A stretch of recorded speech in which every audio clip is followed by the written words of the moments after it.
diambil Pak Lurah. Dan kalaupun misalnya 3 juta itu prosesnya reguler, kenapa dia nggak berani ngasih kwitansi?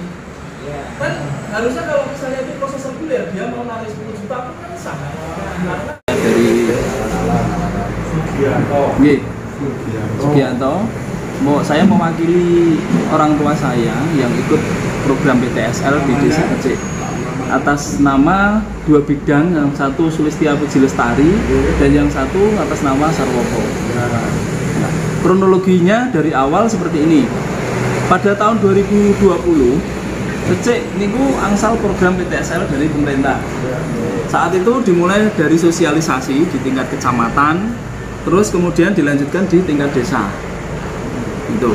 Terus kemudian berlanjut proses waktu itu pembentukan panitia di tingkat desa, panitia PTSL itu. Jalannya waktu ada edaran dari bupati, kemudian biaya itu turun jadi 500.000. Nah, pada akhirnya Kecik menggunakan dasar yang dari edaran bupati itu jadi 500.000 per bidang. Nah, kemudian proses berlanjut, pengukuran dan lain sebagainya sampai tahap cetak sertifikat. Karena masih dalam waktu pandemi, program PTSL ini kena saving anggaran yang mengakibatkan jumlah sertifikat yang diajukan itu berkurang. Dari sekitar 170 sekian bidang, masih sisa 68 bidang. Nah, yang 100 sekian bidang sudah selesai dan sudah dibagikan ke pemohon.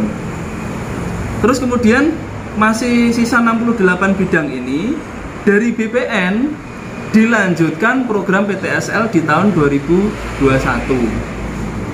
Nah, saya tahu program PTSL ini berlanjut sekitar bulan Juni. Program ini berlanjut. Saya berdasarkan keterangan dari BPN, karena waktu itu adik saya itu ditelepon Pak Lurah kalau program PTSL ini untuk Kecik itu sudah habis kuota.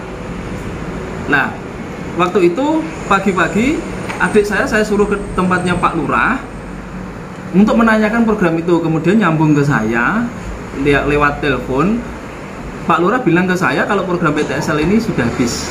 Kemudian dari situ saya minta Pak Lurah untuk membuatkan sebuah memo atau surat keterangan yang menerangkan bahwa PTSL di Kecik ini sudah habis kuotanya. Nah, maksud saya minta surat keterangan itu, saya akan datang ke BPN dengan model surat ini keterangan dari BPN, keterangan dari Pak Lurah maksud saya. Nah, kemudian Pak Lurah tidak mau ngasih surat keterangan itu. Terus kemudian saya langsung tanpa surat keterangan itu saya datang ke BPN waktu itu hari Jumat bulan Agustus, Mas. Tanggalnya saya lupa, pokoknya hari Jumat. Jumat saya ke sana dulu. Jumat saya ditemui Pak Mitun. Itu panitia PTSL dari BPN yang menangani PTSL Desa Kecik tahun 2020. Kemudian di situ saya tanya, apakah PTSL untuk Kecik itu sudah habis kuotanya? Dijawab kalau PTSL untuk Kecik masih berlanjut di tahun 2021. Terus kemudian saya tanya prosesnya sampai sejauh mana sampai saat ini. Pak Mitun bilang karena kuotanya tidak memenuhi, pada akhirnya untuk Desa Kecik itu digeser dari tim 2 ke tim 1, dan tim 1 itu yang nangani Mas Derajat. Nah, terus kemudian hari Senin kami beserta Pak Yanto dan teman-teman lainnya datang ke BPN memastikan lagi di situ apakah PTSL masih berlanjut. Nah, di situ ditemui Pak Mitun, Pak Derajat, Pak Setio, dan satu lagi saya lupa. Nah, di situ jelas-jelas menerangkan bahwa PTSL di Kecik masih berlanjut. Nah, terus kemudian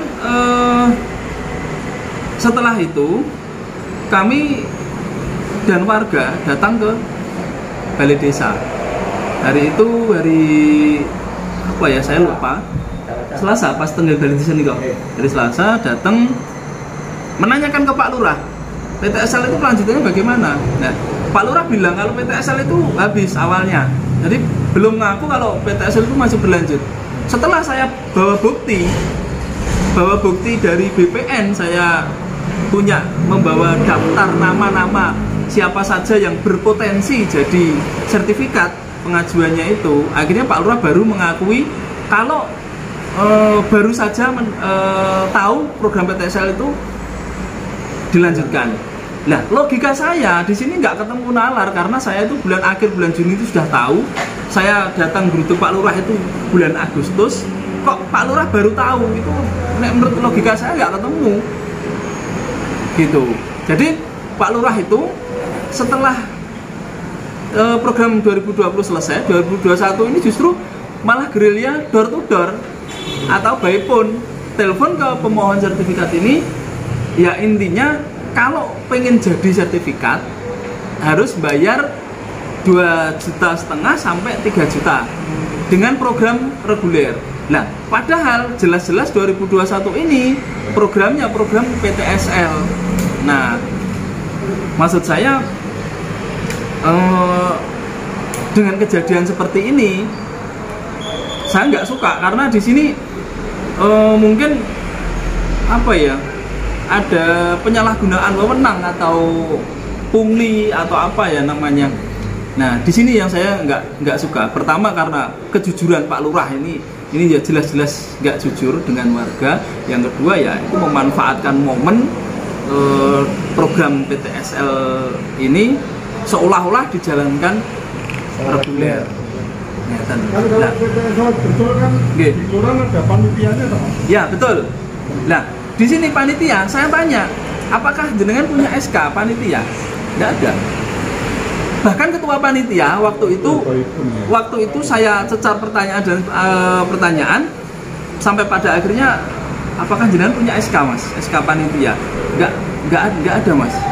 Aku ki jane dadi panitia ki ya mung dienggo formalitas saja. Jadi ya apa-apa prosesnya ini ya tergantung Pak Lurah mestinya, karena panitianya nggak ada SK-nya. Jadi ya ibaratnya menurut saya secara administrasi ini sudah terjadi maladministrasi. Itu sudah bayar. Pripun? Sudah menyerahkan uang. Sebagian warga itu sudah bayar, tetapi karena kasus ini kan saya ungkap ke permukaan, akhirnya kan dikembalikan. Bahkan warga itu sebenarnya ada yang nggak mau nerima, tapi uangnya ditaruh di meja, ditinggal gitu. Tapi ada juga yang belum dikembalikan. Terus ada yang dikembalikan tapi kepotong dengan alasan untuk biaya wirawiri. Seperti itu. Itu warganya berapa yang mengajukan permohonan PTSL? Jumlah pemohon. Kalau pemohonnya itu jumlahnya nggak, kalau jumlah persisnya saya nggak tahu karena di sini ini kan yang jelas itu 68 bidang sisa 2021, tetapi 2020 sisa 2021 sisa 68 bidang. 68 bidang itu artinya bukan 68 pemohon. Yeah. Karena satu bidang ada yang 2, ada yang 4. Seperti itu. Artinya semuanya dari 68 bidang itu semuanya memang ditarik semua. Awalnya by phone atau didatangi ke rumah. Tapi memang ada yang belum, ada yang sudah bayar. Bertariknya 68 bidang itu rata-rata per bidang ditarik berapa? 2,5 sampai 3. Gitu.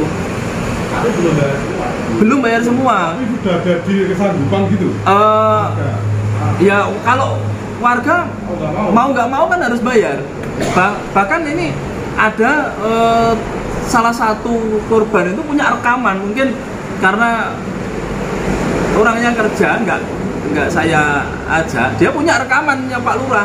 Bahkan ada dua warga itu, yang satu terang-terang Pak Lurah itu minta 3 juta.